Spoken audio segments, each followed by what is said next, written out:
So I installed this new lowering link I purchased from Hitchcock Motors. First of all, I'll say good price, good delivery. I'm in Australia, it came about a week, so I was very happy with that. Overall, the quality, the powder coat finish, and all the machinery on it is of good quality, so cannot knock that at all.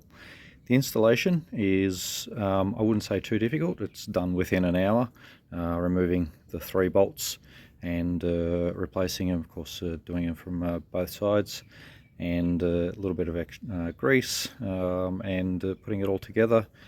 And from their specifications saying the bike is dropped about 25 millimeters. Now, that was the easy part. The part that I didn't expect was coming around to the front shocks. Now, previous bikes that I've owned, this has been quite simple. Triple clamp, 3 bolts, and done within a few minutes, just dropping it through. But of course, with the Royal Enfield, we have the different shockers, compression, rebound or dampening, however they say, but one's got the spring in it.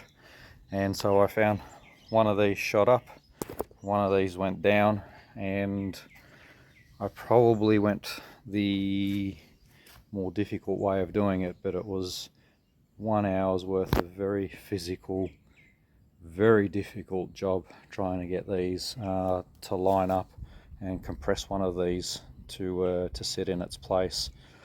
In hindsight, probably should have taken the front wheels off to do it. I just didn't know what I was expecting at the time, so that might have made the job easier. In the meantime, I have sort of done some sort of light scratches and damages to the front plastic here, which I'm still disappointed about.